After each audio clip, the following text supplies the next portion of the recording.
think we'll just get started. Yeah. If Ingrid and Bart show up, then all the better. Okay, we're ready up here.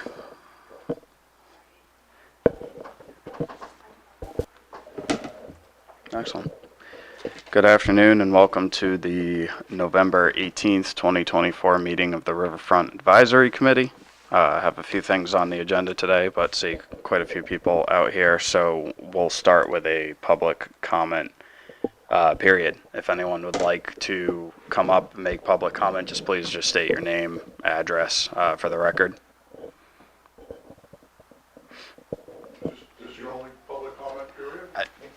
This would be the time for public comment, yes, please.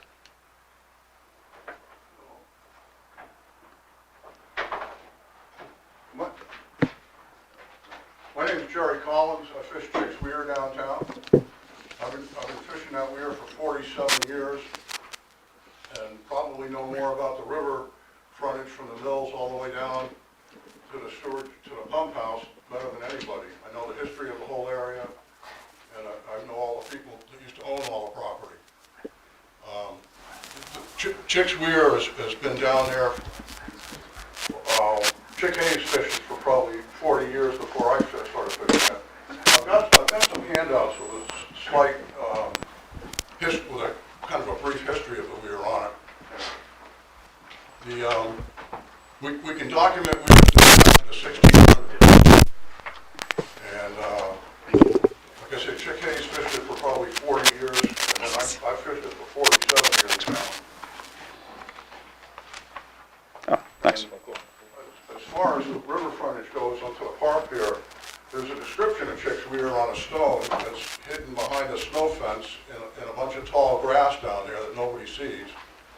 And some kind of description like that should be put out so the public can see it easily. Also a sign commemorating the site to Leonard Chick Hayes would be kind of nice. The landing where the pocket of Chick's Weir is stored should be a permanent site for that. The town council voted on that about 15 years ago, that it would be a permanent site. A small item, but the town decided to put, there's a drop-off on the town landing from the pavement to the town landing. And for 2 years, a few years back, the town dumped truckloads of softball-sized stones there, which kids have simply thrown in the river. So all those stones should be cleaned up at a really low tide, even out into 2 or 3 feet of water. They're very dangerous. I'm surprised some kayaker hasn't tried to sue the town for falling down with those. Now they're putting truckloads of small stones out, which make a lot more sense. And on some of the information I saw on the website, somebody was suggesting a large bunch of docks down there. If the docks were along the park that's down here right now, first of all, I wouldn't be able to fish the weir whatsoever. But the docks would be sitting in the mud twice a day, and boats trying to get to them would be running aground, just very low water all the way out to the pocket of the weir when it's set up. We shouldn't be wanting to invite bigger boats or boats into Newmarket. 50 years ago, there was very little boat traffic on the Lamprey River or Great Bay. Since then, Great Bay and the Lamprey River deteriorated a great deal. From eelgrass to, like 50 years ago, I could get a bushel of oysters in a half an hour. Now there's very few oysters left. Now not all of that's from boat traffic, a lot of it's from the development in Stratham and Greenland, but the boat traffic you don't want up and down the river for several reasons. And if we should do what we can to keep the river looking the same as it did 50 years ago or even 150 years ago. People can enjoy the river from the shore, or kayaks and canoes, which aren't going to do any damage to the river. You don't need docks for kayaks and canoes, or at least a big dock. Also, lighting down there should be kept at a minimum, so lighting has a great deal of effect on the fish and the birds. And just a quick suggestion, I haven't got all the things written down that I'd like to say, but the town of Northeast Harbor, Maine, on Mount Desert Island, they put out cracked corn for people that want to feed the ducks. most people that go down there bring bread. Bread's bad for ducks. It's like feeding a little kid sugar. And so town of Northeast Harbor got fed up with that, 20, 30 years ago, and they actually put corn out for the public to use to feed the ducks. That causes a lot less trouble. But like I said, I've got a whole lot of other things and other suggestions, but I'll leave this at that for now. Thank you. Thank you, Jerry. Thank you, Jerry. Appreciate your time and your comment. Anyone else like to make public comment? Okay. Move on to approval of the meeting minutes from October session. What was the date on that? The I 7th? apologize. October 7th. Yeah. I just have one question. Dale, I don't remember, were you at the October 7th meeting? Yeah, I think so. Okay, I feel like there was one person missing, but I must be mistaken. Anyway, so. You're just suggesting my minutes are wrong? Oh, I'm suggesting my memory is not right. Anyway, fair so, enough. I'm pretty sure Dale was here. okay, all right. I'm trying to, the only one I missed was when the big eclipse happened. Yeah, And that that was was July. was August or September or something like Yeah, that. okay, September. all right. No, fair enough. Any comments, requested revisions? I don't have any No, myself. no. No, That it's was Okay. fine. I'll make a motion to accept the minutes as written for the October 7th meeting. So moved. All in favor? Aye. Aye. Excellent. What did I have next? I'm sorry, I forgot to. That's print okay. my own copy. A charrette recap from the 18th and Yeah, 19th. excellent. So there was a charrette held by Plan New Hampshire back on October 18th and 19th that discussed some of the riverfront. Want to make, statement just for public comment and consumption that the charrette was conceptual in nature. They spent 2 days with a variety of folks walking around, looking at the riverfront, taking in kind of just property, what are they hearing from some of the folks in the community that showed up to that event. These are by no means, set in stone items, conceptual planning level in nature, based on feedback received from the community about what could be implemented at the riverfront. So they generated a slideshow, which is this on the town's website? It's on the town's website. It is, yeah. Nice. Yeah. So the slideshow from that from the charrette is on the town's website. If anyone was not able to attend or has not yet seen it, Also the video too, the presentation. the actual Yeah. nice. Okay. And then there will be a formal report generated by Plan New Hampshire at some point, probably to be delivered at some point next month. But that's in a nutshell. Bart, do you want to expand on that? I can just go project and planning director. But yeah, so like it's a 2-day event. Public input was taken in through a survey that the town did prior to, and also at the public listening sessions. So it's just all at that point in time. What the, I don't know if folks here want to see it right there. I know you guys can't. see That's it. okay. I'm trying. So basically, like a 2-day event, and really the logistics of it is 2 listening sessions on Friday, and then during the day on Saturday, New Hampshire, the Plan New Hampshire team came together and just came up with these recommendations. So we'll just do a brief overview of what that was. So we'll start with the project area. This is what we asked Plan New Hampshire to help us with, is try to figure out how people interact with this area, highlighted in yellow, and how they like to do that, interact with it in the future. So it's kind of understanding current trends, behaviors, needs, and then also for the future aspirations, what we'd like to become in this area. So we did a little site walk, did public listening sessions, and then they made the sausage, and here we are. So the first concept, idea was how to connect to, there we go, Heron Point. So one of the main concerns for folks is it's hard to get to Heron Point now, especially now with the gate being closed because of vandalism. It's just a difficult place to get to. You have to go through the neighborhood abutting it at Heron Point the community there, and then so how do we connect to it?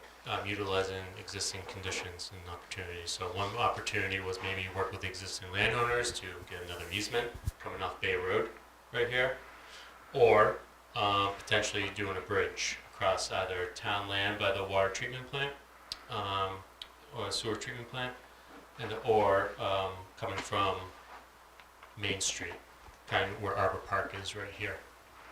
Again, like Sam said, just concepts. Where there could be some opportunities. So the idea is to along expansion bridge, to Heron Point from Main Street, or doing a kind of boardwalk / bridge, truss bridge, going over the Narrows portion. So this is where the treatment plant is, and then this is coming off Colonial. Would be some kind of boardwalk structure like that. And then this is what a potential bridge could look like, over connecting to Heron Point. Next, there was discussion on Shandon Park. Understanding the challenges Shandon Park is currently facing with sea level rise. So this gives you an idea in different scenarios where the sea level rise would be. And then it goes over, if it's 2 feet of sea level rise with storm surge. So again, just understanding what Shandon Park is in for potentially in the future. Again, this is all on the website if you want to. This is this is one of the king tides. This year was January 13th. So we're already experiencing that. So the idea is that we'll be experiencing that more often under normal circumstances. So what can we do to maintain our public space at Shandon Park?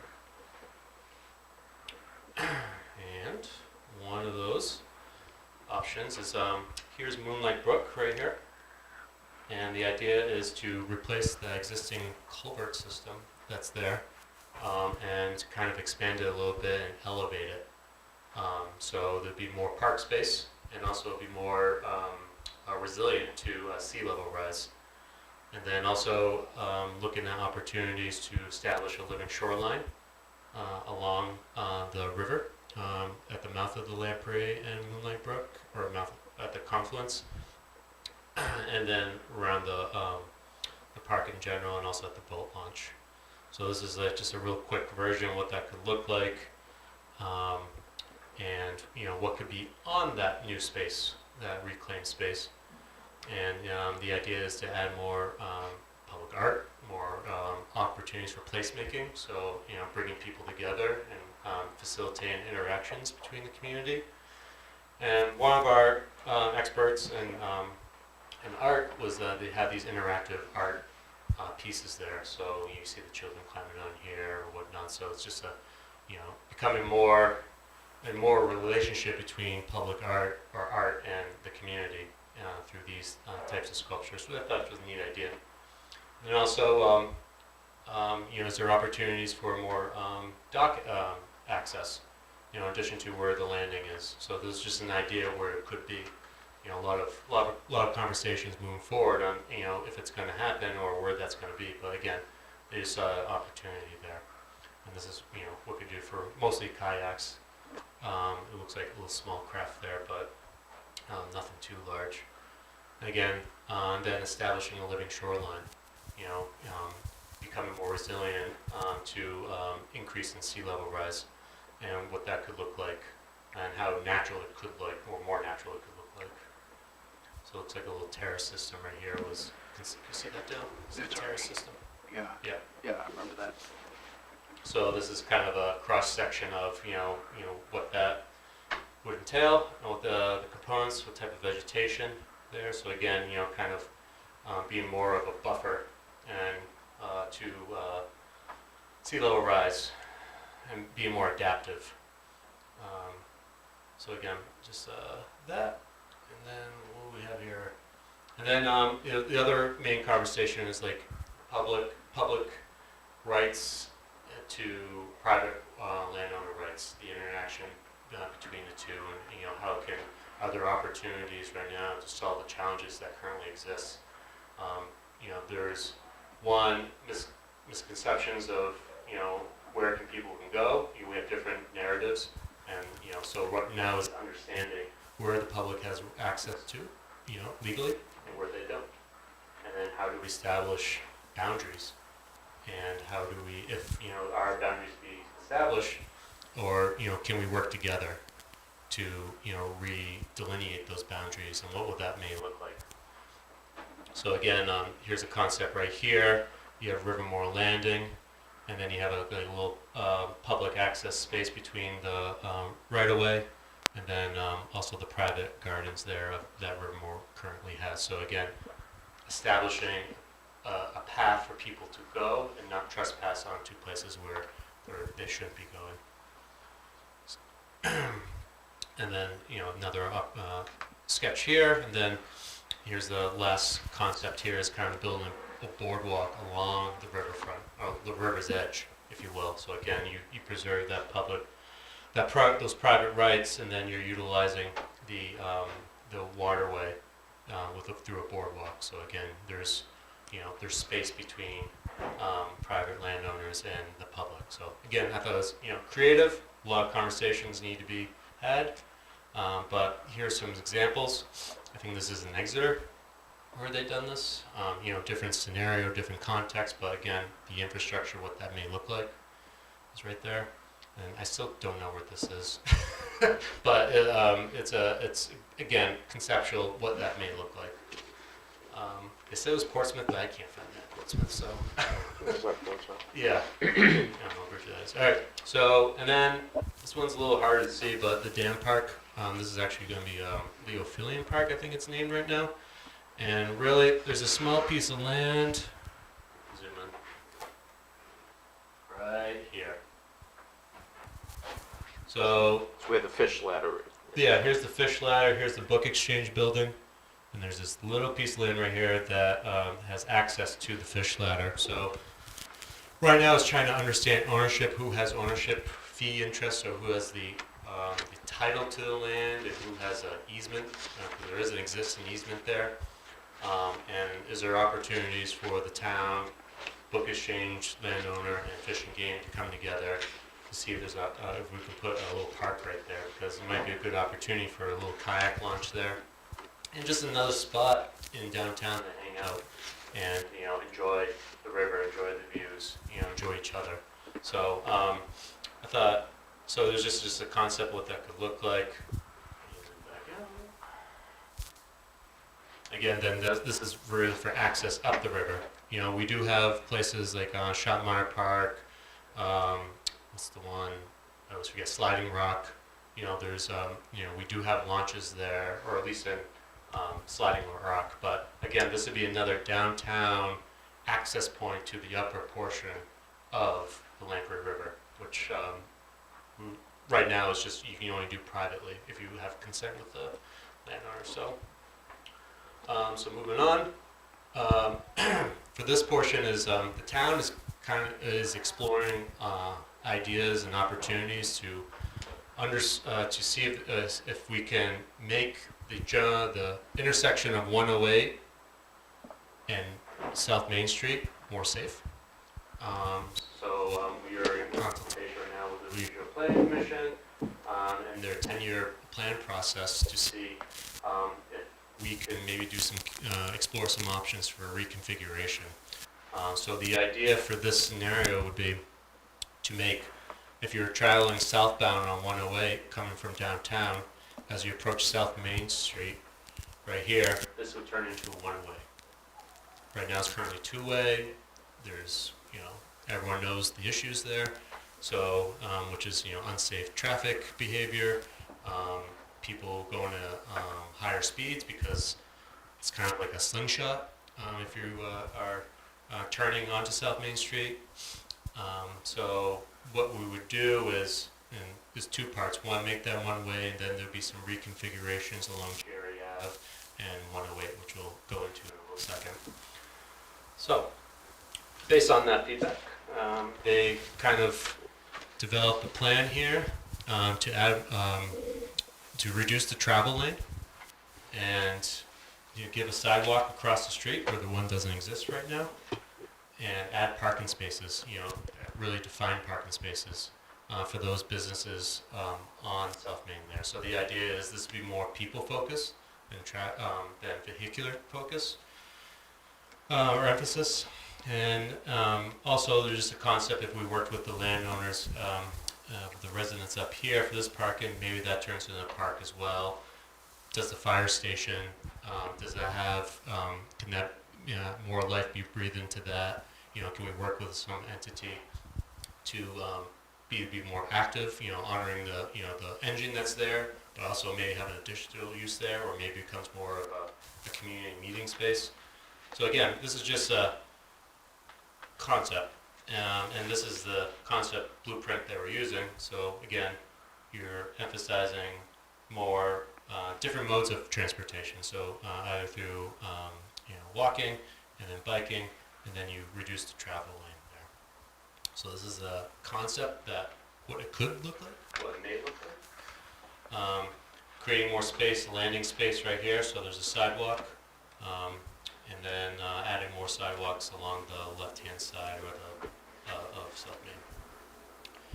And then along Jerry Ave, again, working with, this is the second part, and there's different scenarios.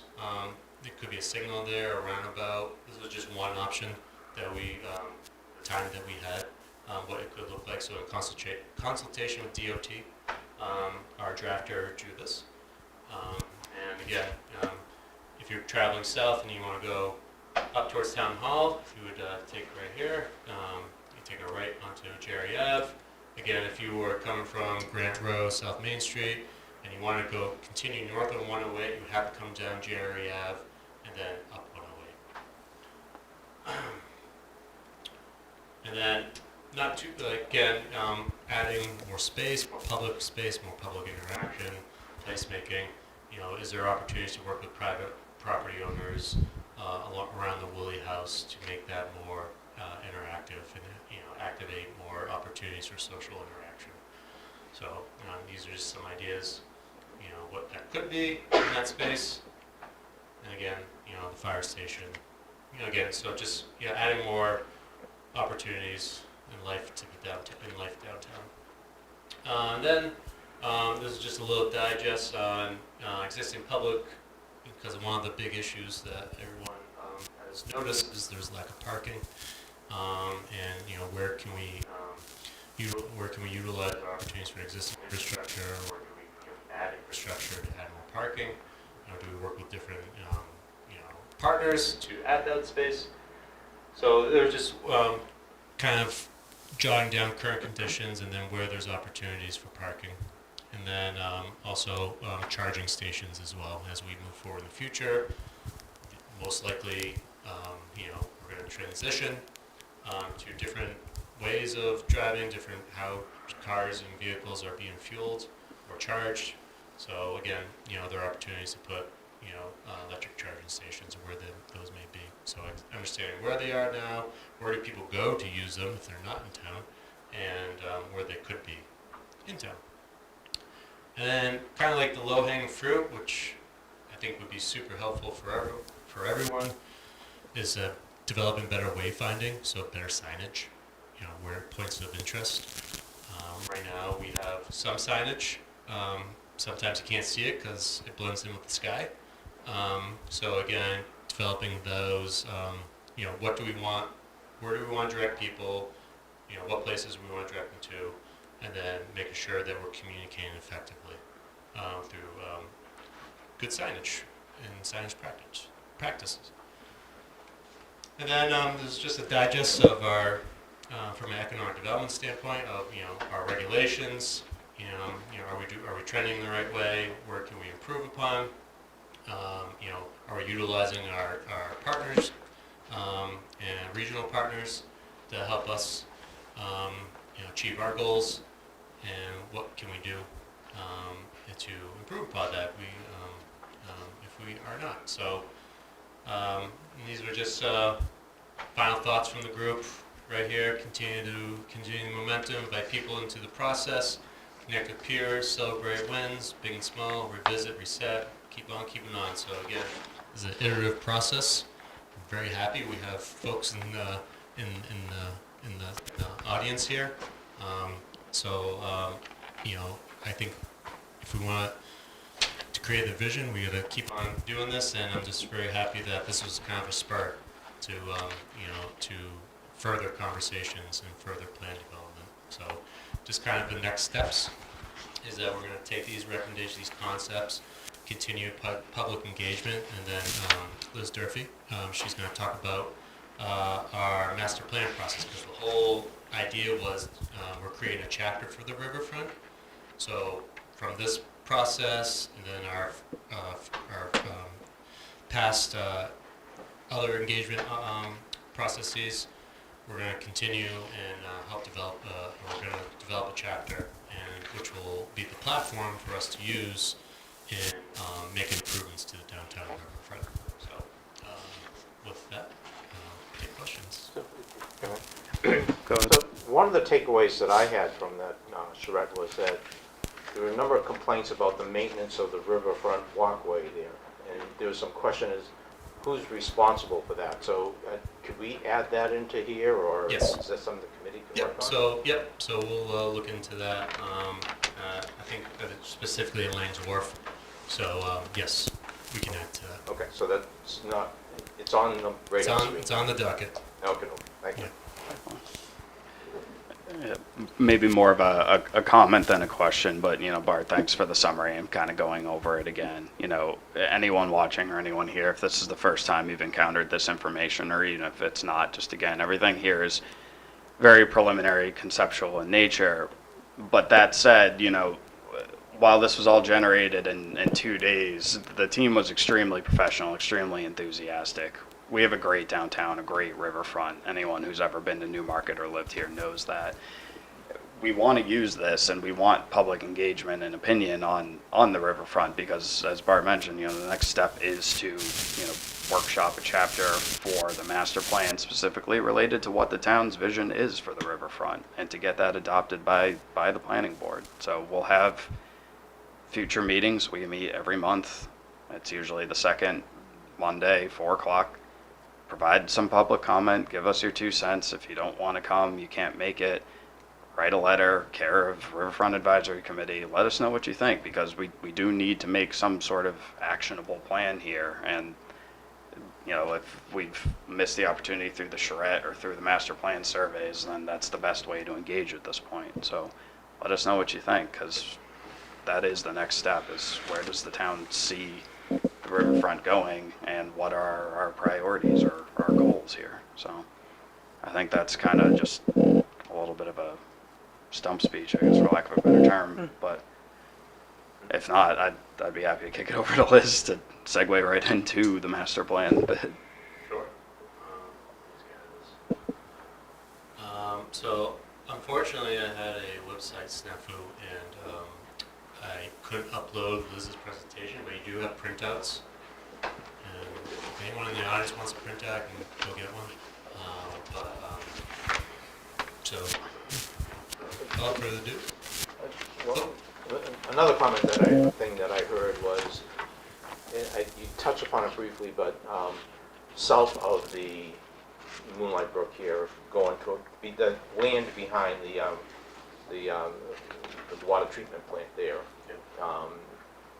Exploration, or working on that, or expanding on that area instead of concentrating on Moonlight Heron Point. Yeah. So in other words, expanding that area going Right. south as opposed to Heron Point. So just briefly on that, so part of the conversation and identified opportunities is the town owns a lot of land that's forested, and there are already trails in there that haven't been memorialized. So are there opportunities to kind of make a trail system within there, and then around town, or within town land in that area? Because again, there might be opportunities to expand access there, so, or at least be more inviting for public access. Again, it wasn't really drawn out, just, you saw it briefly with the crossing there to Heron Point, but, I think we should definitely continue conversations.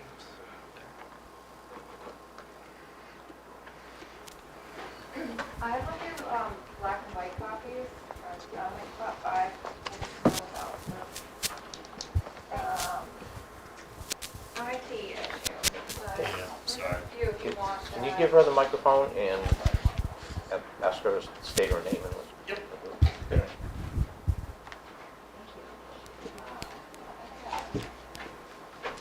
Oh, one more. Okay, go ahead. Thank you. Just wanted to make sure they were. Yeah, thanks for sharing. Should I be up here? Yeah, Okay. yeah. Hi, everyone.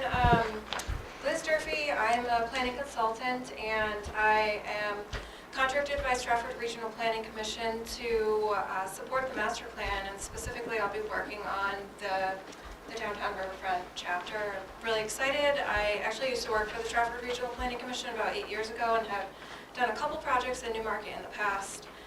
And really excited to be back working here. So I was fortunate to be able to participate in the charrette, which was great. So I got to hear all the great ideas and learn new things about the community that I wasn't aware of, especially some of the public access issues.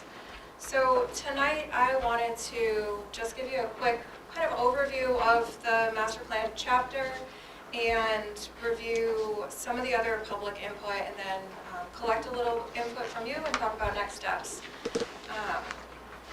So apologize about the slides, but at least you have them in front of you tonight. So we'll start with a quick chapter overview, talk a little bit about the project scoping for the 5 priority projects that were identified, go over the community engagement, and then I want to hear a little bit from you about what some of the topics and issues you think are most important to explore in the chapter, and then also some of the stakeholders that we haven't yet heard from or identified. So with that, we'll start with just a quick overview of the chapter. So like the other chapters in this master plan update, this chapter is organized into a vision statement, the executive summary, the narrative portion of the document, which is organized in 5 different master plan themes, and then it will have an implementation table with the recommendations, and then the appendix will have the bulk of some of the tables and the figures. So the intent is that the themes and goals section of the plan is really more of a story, and I'll go over those themes that the chapter's organized into in a minute. All of that information is going to be wrapped up into a regular standard Word document chapter, but then also converted into an online story map. And if you're not familiar with story maps, they're sort of interactive image and map heavy websites that are a little bit more fun to look at than a document. So I think the intent is that more people are looking at this plan online, checking out different sections. There's already portions of that story map started. I know they're posted on Stratford Regional Planning Commission's website. I'm not sure if they're on the town's website yet, but we can certainly send out the link. I think 1 or 2 chapters may already be out there in draft form. The themes of the master plan are carried throughout the whole document. So every chapter has these 5 themes on slide 3 here. And those are vibrancy, connectivity, accessibility, affordability, and resilience. So what I'll be doing is taking all the public input, information that I pulled from past plans and studies and data and some of the mapping information, and sort of summarizing a narrative through the lens of each of these 5 themes. And there'll be a little bit of overlap, and we'll have to pick and choose where we put information about connectivity versus accessibility and that sort of thing. but I think it'll be an exciting framework, and it'll help the chapter align really well with the other chapters of the master plan. Please just interrupt me if I'm going too fast or if you have questions. The next piece I want to review briefly is this scope and budget for the 5 priority projects. Now, I wasn't involved in selecting these priority projects, but I imagine that all of you were. As part of the funding for this master plan chapter, the town has a coastal resilience grant, and that's really allowing the exploration of a few priority projects. And so what Stratford Regional Planning Commission is doing right now is working on developing a request for proposals from a consulting firm that will be able to develop a preliminary scope and cost estimate for these 5 projects listed here. And they're really all in the Shanda Park area. So shoreline stabilization along on Shanda Park, implementing a stormwater best management treatment at the parking area at Shanda Park, upgrading the boat launch, addressing water quality issues and channel stabilization in Moonlight Brook, and then shoreline stabilization and site improvements at the... Can I, do you want to Great take questions now, or can quickly? It's fine with me, whatever you prefer. Okay, I don't necessarily disagree with these 5, but maybe it's a question for Bart and Lindsay. How were these 5 developed, or? Am I putting you on the spot here? Put Lindsay on the spot. Wish Barb was here to be on the spot. These were projects, a handful of projects that had already been identified through other efforts, previous studies, like the Living Shoreline effort, discussions about Moonlight Brook, things like that, that we kind of distilled into what we could consider some discrete projects, because we can't have it be an open-ended request Right. to outline as many projects as possible. So we tried to capture what we had heard from various committee meetings and the studies that had been done to kind of distill it down to these 5 to start with. And that's not necessarily supposed to be all-encompassing.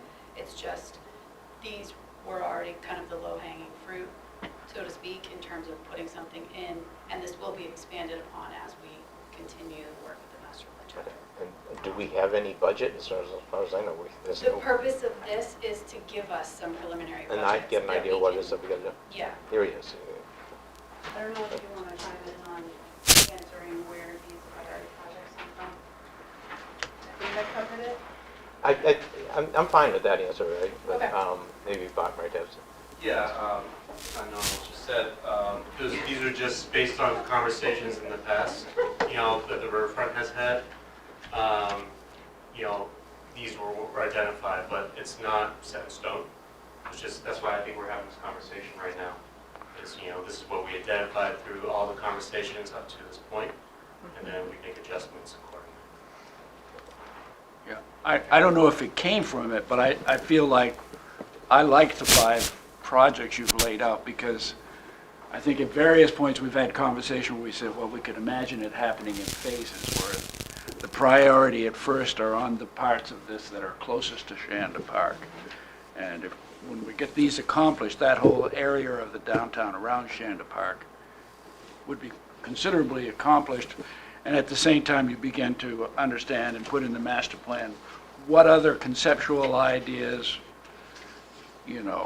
expansion down towards the pump station, any of those things can be viewed with a longer term timeline. But these things that are very much involved with also the infrastructure parts, like figuring out Moonlight Brook and figuring out flood mitigation in that area.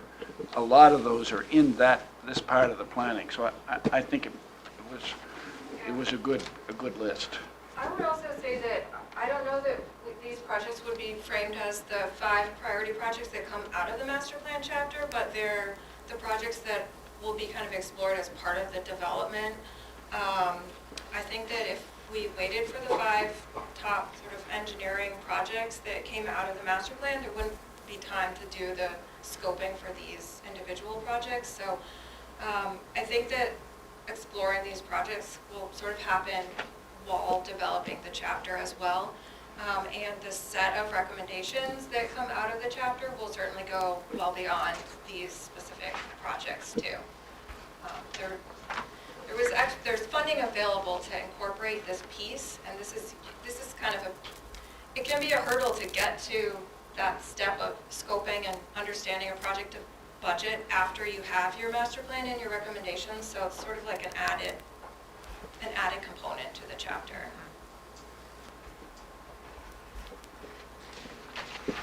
All right, so I think many of you may have participated in some of the past community engagement components for the master plan, the charrette, as well as some of the work that Stratford Regional Planning Commission did with the summer survey and then a workshop in September. So what I did, and you'll see on the next couple slides, is look through some of the input that was collected during those public input sessions and summarize the content that was more specific to this chapter. So on slide 6, you'll see a question about how you currently use the downtown Riverfront area. Choose all that apply, and the options were concerts, picnics, kayaking, boat dock, parking, or something else. Most of the answers were something else, and the next page has those something else responses summarized with the number of responses in parentheses. This isn't word for word what people said because I grouped some of this information together, but walking was by far the most common answer, followed by I don't use it, or shopping, restaurants, sitting and relaxing, and so on. And you can see at the very end, there's one response, a couple responses with some concern about how the riverfront is used as well. The next question was select your top priority for what you would like to see in the downtown riverfront area. The options were a living shoreline, a better kayak launch, more green space, parking, and something else. And again, I summarized the something else responses on the next slide. Boat repair, restaurant with a deck on the river, cohesive river walk, day boat dock. Those are some of the answers with the more frequent responses. Found the nude beach, I think. I think this input, along with what we heard at the charrette, really just shows how much people want out of this space, how much they use it now, and just the different demands out of this relatively small area. One of the questions in the summer survey was about where the town should prioritize its recreation facilities. And the number 2 response here was improved public water access for swimming, boats, kayaking, and docks. Then we'll move along to the survey, the workshop results. This was held in September. The focus wasn't only on the riverfront, but there was some questions specific to this area. One was how to use the riverfront, and some similar responses that came up in the survey and the charrette came out here too, for spending time with family, using the boat launches, looking at the gardens, relaxing, meeting up with people. And then folks were asked about their top priority for the riverfront, and these responses are not in order at all. Resilience and connectivity, improved boat launch, clean water, better access to Heron Point, expand the park, more benches, bridge, better access to Heron Point, different parking options, better defining the public and private walkway, more maintenance. Another comment about a bridge, developing access to the town-owned land south of Shanda Park, reserving space for people to keep their boats, and extending waterfront access in general. it's pretty similar to a lot of the comments that, that came out in the charrette. And then I think the last question here that I have is, what's your favorite place in Newmarket and why? I didn't include all of the answers. They weren't all Riverfront specific, but these are some of the answers that popped up many times. Shannon Park, Mill Yard, Riverfront, Waterfront, Heron Point, and the downtown, including the waterfront. So, with that, I wanted to see if we could spend just a couple minutes talking about what some of the key issues the committee thinks we should focus on in this chapter, and then talk a little bit about stakeholders that we should make sure that we engage, that we that haven't heard from yet. Yeah, thank you, Liz. Appreciate the introduction and I guess the invitation. I mean, building on your last slide of what is your favorite place in Newmarket, you know, there was basically a similar question I believe was asked on the last version of the master plan, and you know, I want to say just from empirical evidence of reading it, about 75% of the responses were basically the riverfront for downtown, something like that. You know, I guess speaking, you know, more personally from what I've taken away from the processes the last month or two is I think a lot of the feedback that we've heard or we've heard other people come and bring to these events is I think public access, getting down there, using it, but more of an environmental standpoint. People like the parks, they want the space, they want to enjoy, you know, it for its historical sense, its, you know, natural sense. And it's not building, you know, 500-seat concert venues, doing things like that. People want it kind of how it is, but I think it's potentially a little disjointed in its current form, and bringing it together kind of, you know, in a more cohesive vision. That's been really my takeaway of the last couple months is people know what a resource it is, they know how valuable it is, and the challenge for the town as a whole is capitalizing on that value, trying to be cognizant of the fact that a lot of people use it for a lot of different things. There's people that live on the waterfront, that is their, you know, their home and their basis. You know, trying to be aware of that too, that, you know, bringing people there also brings people into, you know, other people's backyards. So it's going to be a line to walk. But that's my personal takeaway. I don't I'll let other people speak to their opinions as well. I have something to say. Mr. Collins is here, represents the Weir. I think we need to have a significant conversation about the future of the Weir. Leave that up. Also, too, I think an idea that came up, and I kind of like it, is maybe we should not put so much emphasis on Heron Point, but again, do more emphasis going south, developing that trailway down there.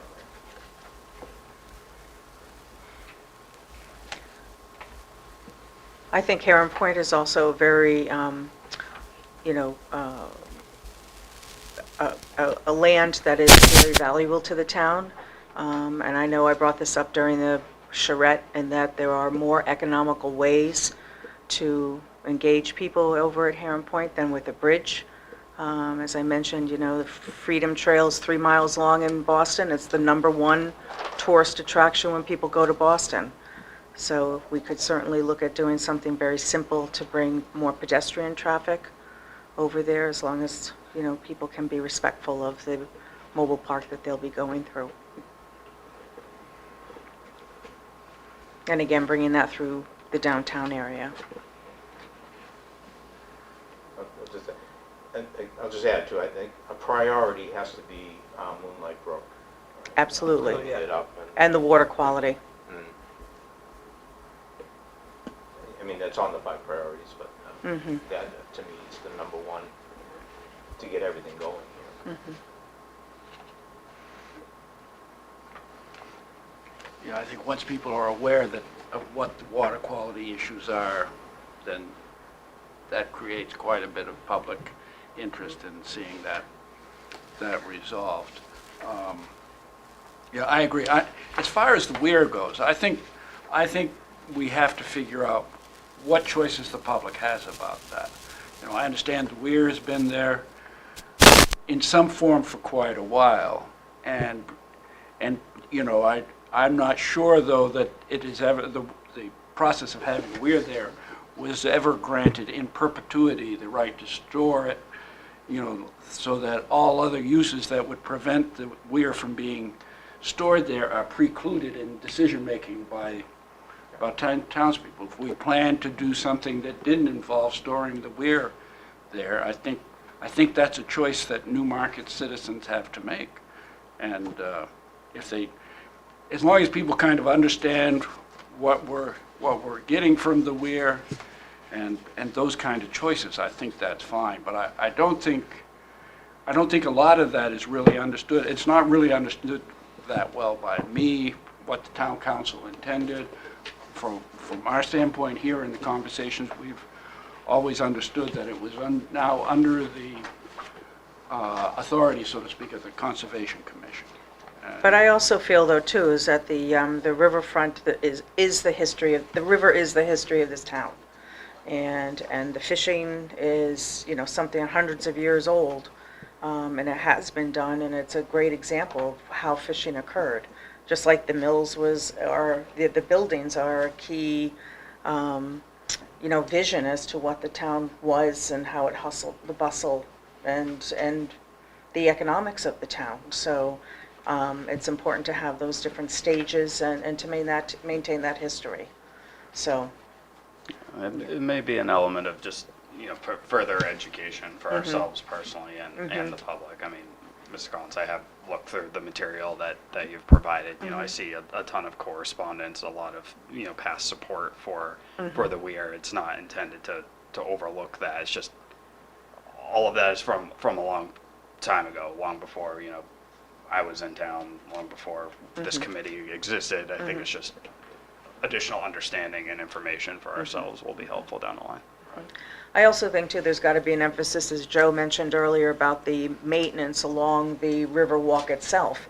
I mean, you know, Shanda Park needs to have consistent maintenance. All of that clearing was done 2 weeks before the charrette to make it look nice for when everybody came through. But I regularly walk down that way, and it's not maintained at all. There's trip hazards on those bricks in front of Lang's Wharf. I just think there's, again, some very inexpensive changes that can be done at Shanta Park to make it more usable for the public. You know, there's a beautiful memorial bench right in the center of where people like, where the bands perform, where the children like to dance and get up and walk around. I feel like there's also, you know, this beautiful arborvitae right in the corner that also obstructs people's ability to fully use the area. And I also think we have to take into consideration vandalism. You know, there's vandalism at that picnic table has been jumped upon.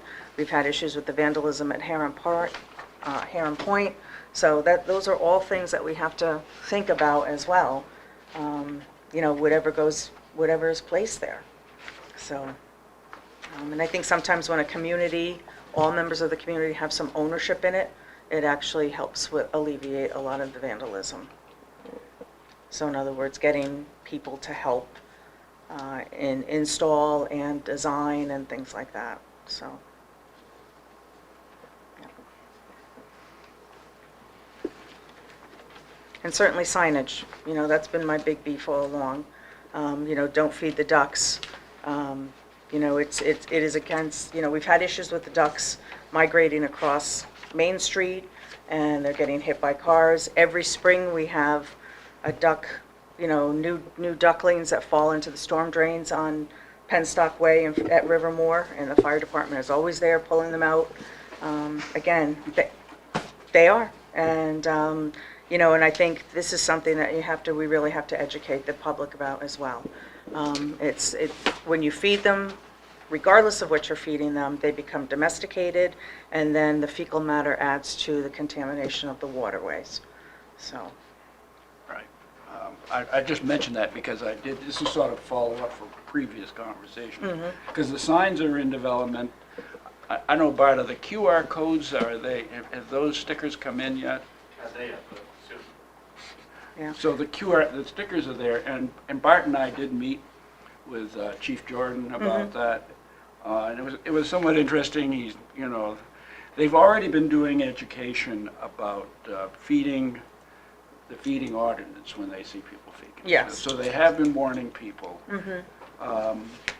He would, you know, if somebody is seen feeding there, he specifically said it would be great to let the police, or if the parking enforcement guy is out there, let him know so that they can come and speak with him. And because I think you know, he was okay with the idea, you know, education is primary. We're not out there to find little kids for throwing their crust at the ducks, but on the other hand, for people that are regularly coming and dispensing food in quantities that attract ducks there, there's an enforceable ordinance to stop that, and that would be the best mechanism. He says they patrol it regularly, but if they see somebody that's sort of, especially doing that, and to get a license plate would be something useful if there's somebody that's coming regularly. The people I've seen are pedestrians, and, you know, and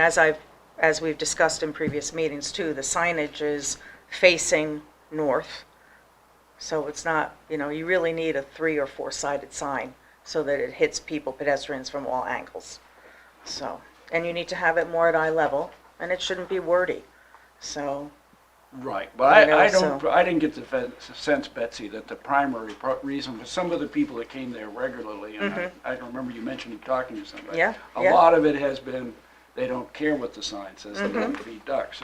So we need to have both of exactly, that. exactly. And the other thing that was also mentioned is, I didn't know this, but he lives not far from there, so he personally spends a lot of time there. And he sees a fair amount of feeding that's coming out of Bryant Rock and Rivermort even, that where people are feeding. There's one place he described it, one of the buildings, you see people open their window and throw cracked corn out the window. It's not coming from Rivermore because we're too far away. Yeah. And, you know, there are people that have bird feeders at Rivermore, which, you know, I think that's a whole nother level. I do So- want to kind of return back to this because this has been a recurrent theme, and the waterfowl thing, you know, does actually greatly impact the water quality and all that stuff we've talked about. But I also want to make sure we're Yeah, staying with yeah, yeah. Liz here. Yeah, Did you get what you asked for? What additional input do you want? Because I think it's a very passionate subject, and if you ask 10 people, you're going to get 10 answers. Yeah, and I So- think that we'll probably have to have quite a few meetings to talk about sort of what we synthesize, what we're kind of thinking about for recommendations that end up in this chapter. So this was a good list of some of your kind of key topics.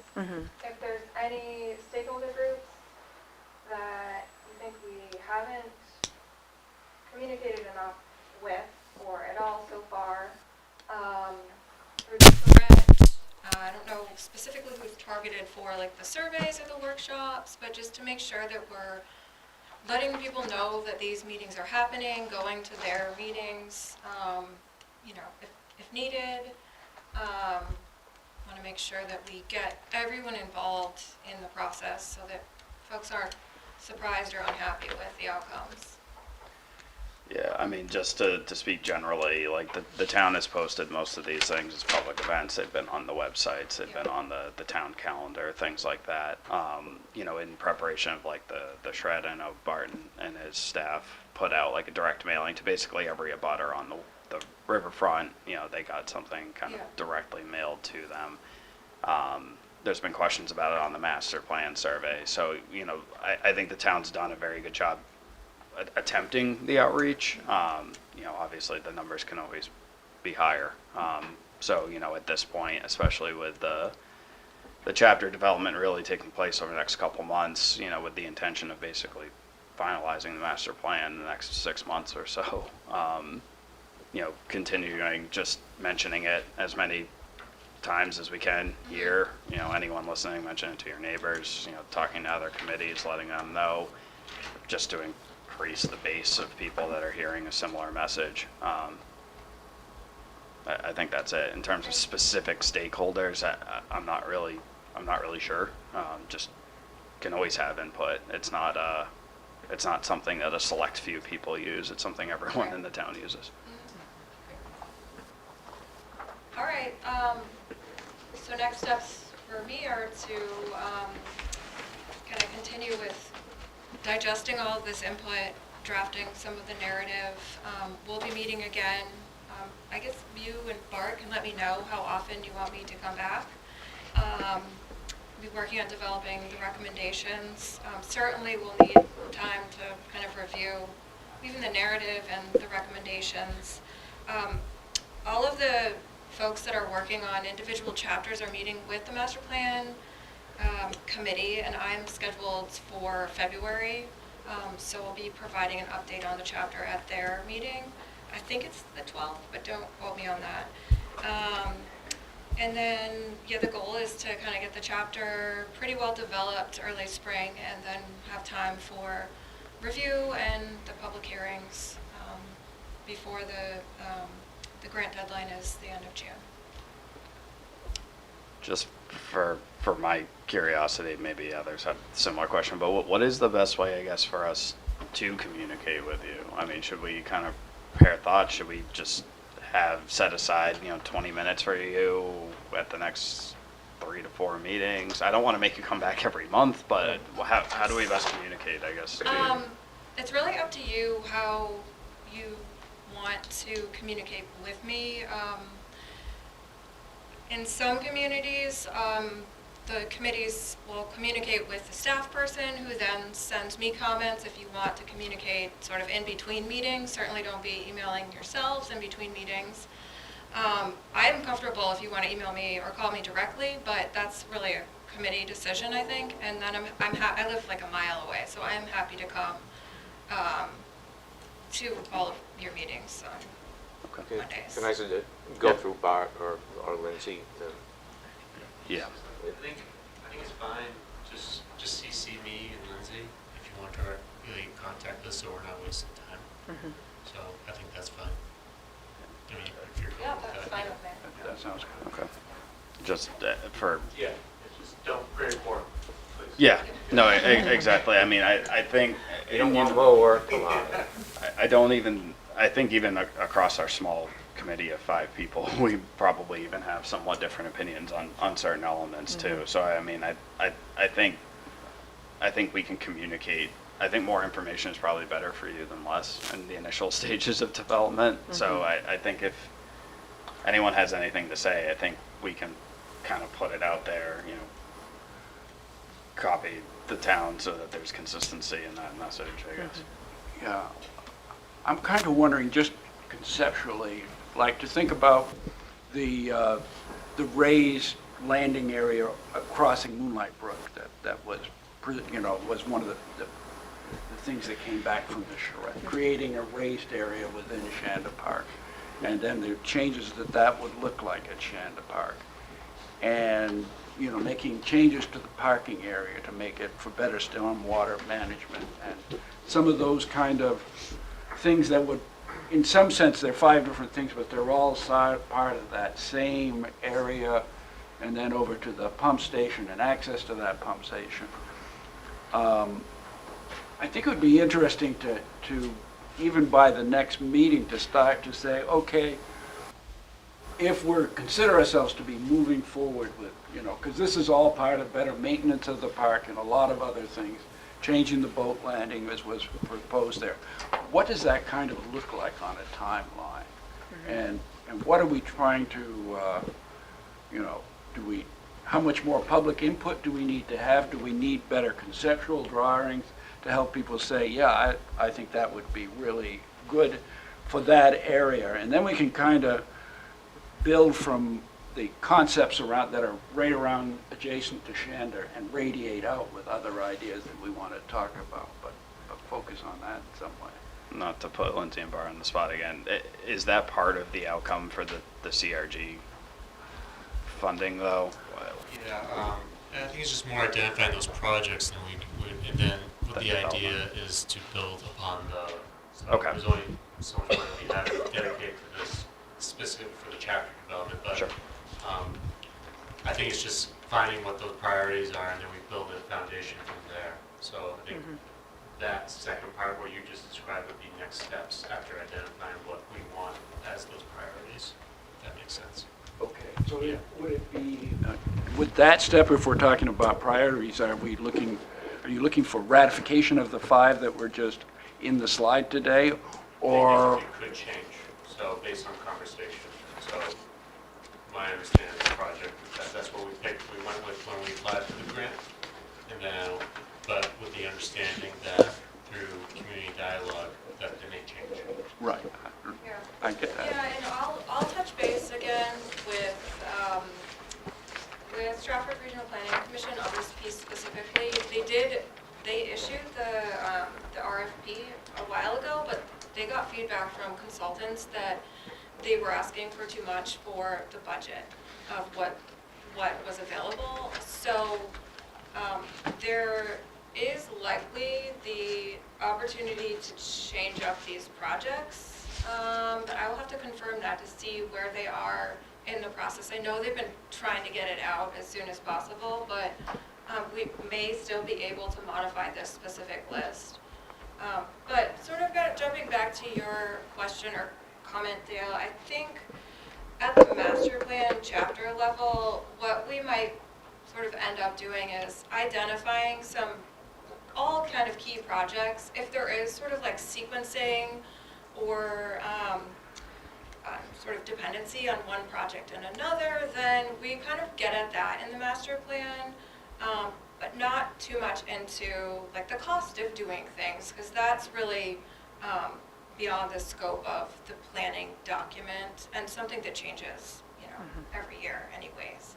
But I think making sure that we get all the projects and ideas, even if not everyone is in agreement on what those projects are, get those in, and then when it comes time to implementing things, you have sort of another conversation about, are we ready for this? Do we have funding for this? Is there still public support for this? And then at that point, you kind of move forward with those next steps.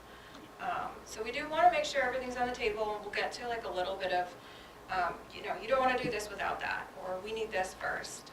But we won't get as far into developing the scope and budget for every single recommendation. There may be like, I don't know, it depends how many recommendations you want. Some communities have 10, some have 50 per chapter. So it'll really depend on what kind of comes out of your interests. And is yours isn't the same scope as the charrette? I mean, the charrette had changing, to a one-way street and So on South Main Street. Something else I think is maybe a little bit on the table. I think when the grant application went in for the downtown Riverfront area, there was a boundary.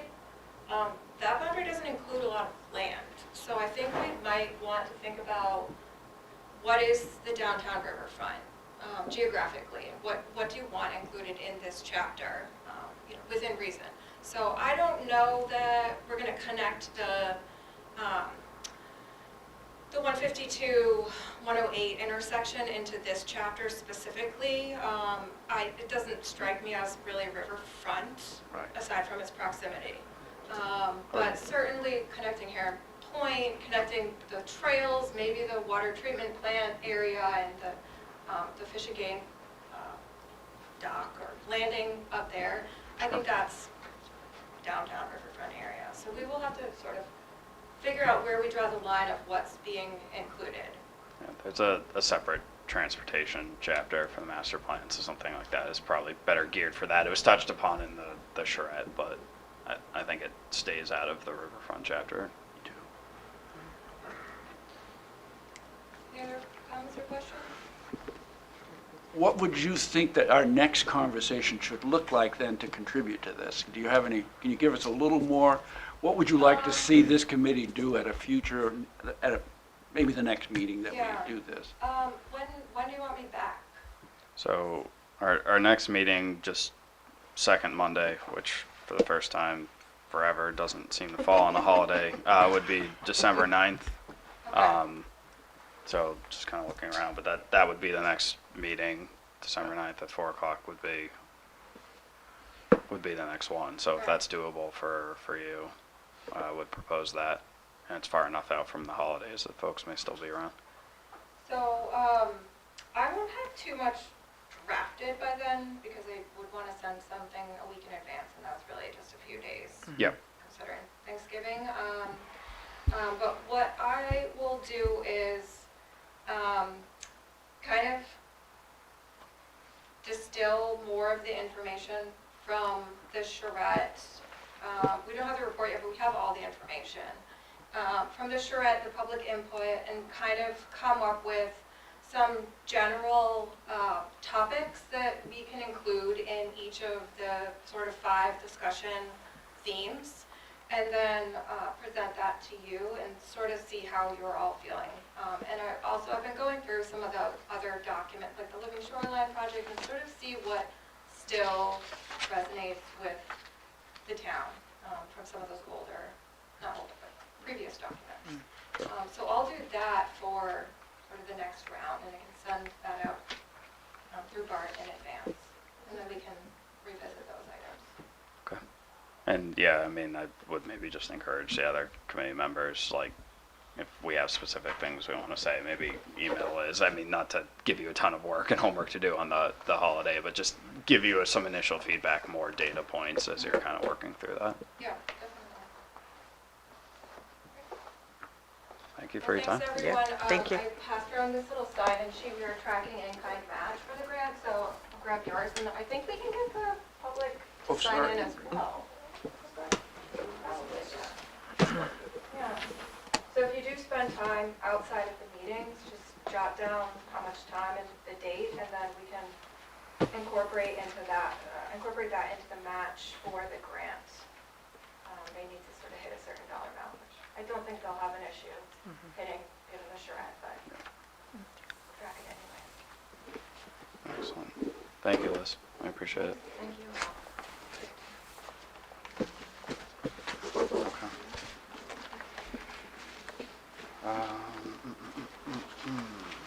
Okay. Okay.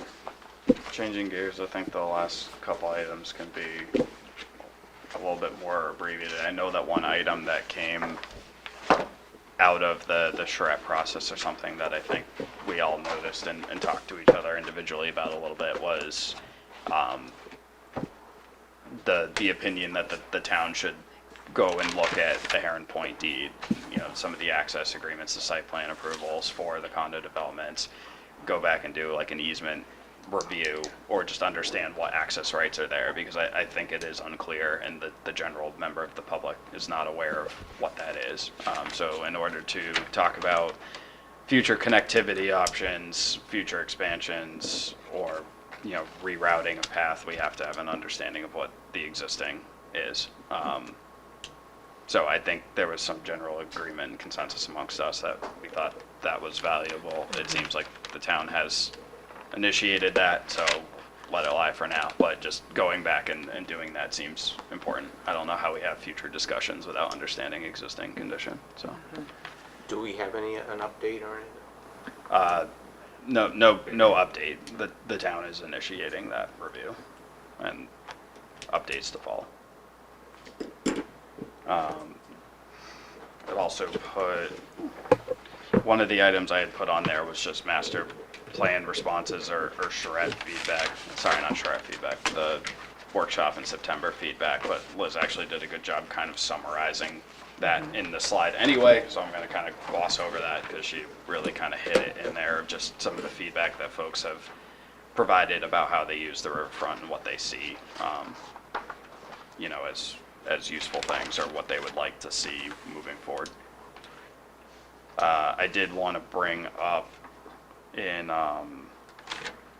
kind of future preparation as the chapter comes together, I did talk to Ellen Snyder from the Conservation Commission last week about potentially going to their meeting in like January, just as the chapter started to develop a little bit, and you know, especially with the Conservation Commission holding some right on both Shanda and Heron Point, just telling them how the chapter's developing, getting some, you know, feedback, initial assent, buy-in.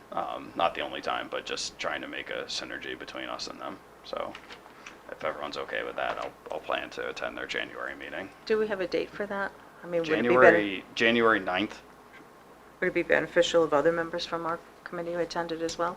I think we can have at least one other, but again, would want to try to stay away from making quorum on Right. ourselves. But like, yeah, if you. Well, I mean, we could attend just as members of the public. That's true. Yeah. So, yeah, they meet second Thursday Okay. at 7, which should be January 9th. So if people, everyone wants to attend, we'll just Notice it as the Riverfront Advisory. We can Committee just do attending that, it, too. So it'll be like a joint meeting, so we're not Sounds good. doing everything right. All right. So are we, I'm not sure I understood, but was Liz likely to come back in December for our December meeting? Okay. Yeah.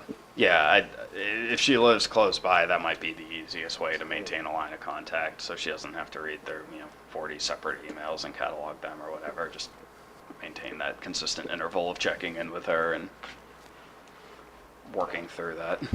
So in preparation for our next meeting, I'll send you what those 5 themes are, so you can start thinking about it prior to. And basically, we have a definition of each theme, but it's gonna fit differently within each chapter. She So- might have done your job. I think she has. Oh, she one. I already did? saw Okay, it. yeah, The great. vibrancy, connectivity, accessibility, affordability, resiliency. Yeah, so we have like term, what's that mean? Yeah. We have those already established, so that'll be, I think, helpful for you as you think about these questions. Definitely. Where is it? It's slide 3. Those are the overarching master plan themes that are in This one. effectively every chapter. will we read what they are? But Yeah, yeah, definitely. Yeah, because I know we kind of tried to create a central definition. Yeah, sorry, so vibrancy means that a vibrant community is one that exudes energy and is full of activity and life. It is welcoming and friendly to all ages, supports cultural diversity, provides economic opportunities. Connectivity is defined as a connected community has efficient and safe links to daily needs such as between home, jobs, shopping, schools, services, parks, and open space, and provides welcoming and inclusive public places for social interaction. So accessibility means an accessible community has an environment that is meaningful and usable for as many people as possible. Affordability is an affordable community is where people can live comfortably without financial difficulty. And resiliency is a resilient community can withstand, recover, and adjust to adverse change. So those are the themes that we're agreeing upon. Excellent. Thank you, Bart. I think that was the end of the agenda. So, any further comments or thoughts for discussion from the committee? I just one quick question on those 5 themes. Is there something can that be emailed to us? Yeah, thank you. Yes. Thank you. Perfect. Excellent. No one has anything further to discuss. Someone want to make a motion to adjourn? Thank you. just to clarify, our next meeting will be December 9th. Yes. Yep. Yeah, for formality, next meeting would be December 9th, Monday, December 9th at 4 o'clock, Okay. right here in this room. Motion to adjourn? Yeah, so moved? Seconded? All in favor? Aye. Aye. Great, thank you, everyone.